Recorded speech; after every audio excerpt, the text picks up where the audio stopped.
this week in America, we got inundated with dead celebrities this week, right? It was bad. Ozzy died, and Hulk Hogan, and Theo from the Cosby Show.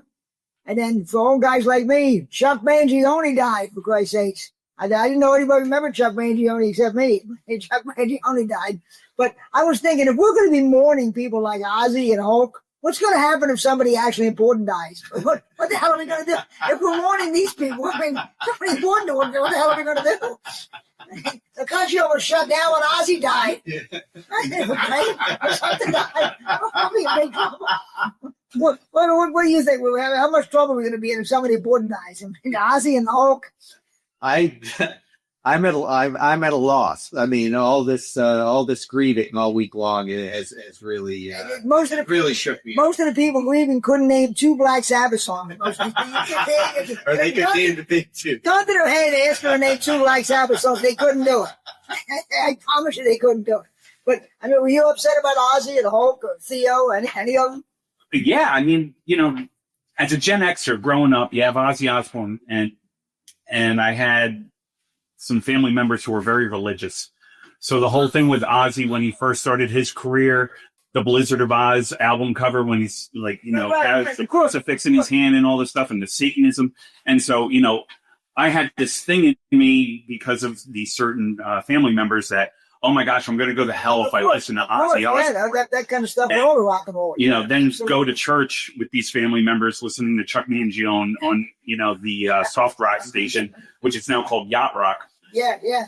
But then everyone learns to love Ozzy, right? Even he was at the Bush dinner years ago, and George Bush made some comments about that, right? When Ozzy Osbourne was there and he stood up on the table and everybody applauded, Well, here's the thing, like I'm 59. You guys are younger than me, I guess. I'm older. Okay, but when we were younger, our parents, they were disgusted by this rock and roll because they had grown up, they remember World War II and the Korean War. So this whole rock and roll thing, they were like, what is this garbage? Now it's not like that. But people grew up with, now people don't look down on young people and say, what are you listening to that for? Because we went through this bad stuff. It isn't quite, but like Mike said about the religious stuff, people were furious. Like the Rolling Stones had that song "Sympathy for the Devil." Yeah. And people were you weren't allowed to. I remember in my neighborhood, you weren't allowed to own that album, and it was a different time when rock. They really looked down on rock and roll. Now it's become mainstream, and everybody loves it. Like Mike said, Ozzy became a beloved figure, so it's not like that anymore. But people really look down on that stuff at one time. Yeah, they did. I mean, there's a lot more tolerance now for all different genres of music. I think even K-pop. Yes, yeah. But people used to talk about the Beatles, these long-haired hippies. You look at the Beatles now; they look like the most harmless thing you've ever seen. They literally look like nothing. The Beatles, and people at the time were screaming about them. They're going to ruin our youth. Yeah, and it's like what? Paul McCartney looks like almost a priest at this point. So it's amazing. Wholesale rejection of rock and roll values. I think back then. Yeah, it was. I mean, it was just people.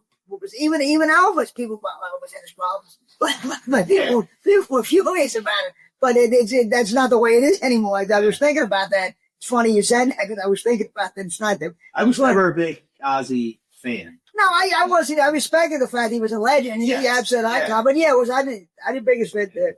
I never liked his vocals that much. Those guys rock. Black Sabbath did rock, but Ozzy's vocals, they never killed me. Well, didn't the dead Quiet Riot guy kind of sink his career by saying Ozzy sounded like a frog? well, if you remember when they that was getting back on the bar circuit. When they replaced Ozzy with Ronnie James Dio, a whole lot of people liked Ronnie James Dio better. And there was a big divide. Whose side are you on, Ozzy or Dio? Now people don't even talk about Dio. They sort of forgotten about. But that went on. There were people who were on Team Dio. They were not on Team Ozzy. Yeah. And now everybody actually on Team Ozzy all the time. Apropos of nothing, my late father-in-law was a growing up friend of Ronnie Dio. Wow. Yeah, Ronnie Padavon. They grew up together in Cortland, New York. Oh, so Dio was from America. I didn't even realize that. Yeah, Dio is Central New York, Finger Lakes region. Yeah, but there were people who were Team Dio. They didn't want to. Everybody acts like now they loved Ozzy, but it wasn't like that. Now, Chris, at that time, was he like the lounge singer before becoming the rock star? No, they were just kind of like, garage band kids, playing in local bands and things like that. And Yeah, my wife has a photo of her dad back in the day in high school being crowned, like, I don't know, it was like homecoming king or something like that. And Ronnie was putting the crown. Did you have like a stool behind it? Yeah, they called him Pygmy. Oh my God. When you were allowed to nickname people, insensitive things like that. This is your father-in-law? Yeah, he passed away last year. But then Dio's been dead a while now. Like, like 2013 perhaps. Right, yeah, but that definitely wasn't his oldest whole love for Ozzy, and people try to forget that happened. That didn't happen. And then of course Theo died this week. Yeah. When they first found him, they thought, he just had a drink with Bill Cosby when they saw him. He was having Cosby, but it turned out, no, he was drowning. That's why they didn't try to revive him right away. Well, all right, he was having late night cocktails with Dr. Oxford. He'll be fine. They got to see me off faster. They would have revived him.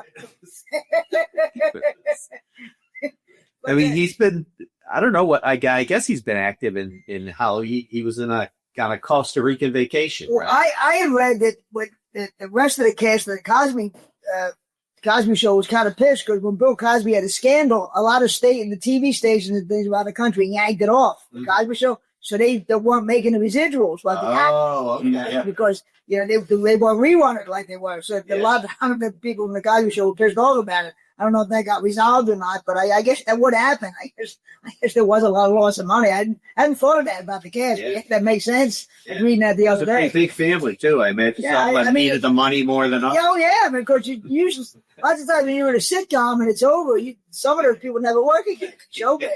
They go to those. Rudy's like, where's my money? Exactly. He was the one fat white kid, right? No, Rudy was the youngest. Oh, Rudy. Oh yeah. And then they had who was Raven Simone? Was she like? She was the Lisa Bonet's daughter or something. Like that. And then she got her on Disney Channel. Yeah. Did she have a big show on Disney or some damn thing? Mm-hmm. Yeah. But I mean, I didn't thought about the money part of it. But I guess that made sense. But really. Who would have bet? You would have lost money if you would have bet that Bill Cosby would outlive Theo. I know. Nobody would have thought that. It's America's stupidest podcast. Think NPR for dummies. This is the McGonagall Podcast.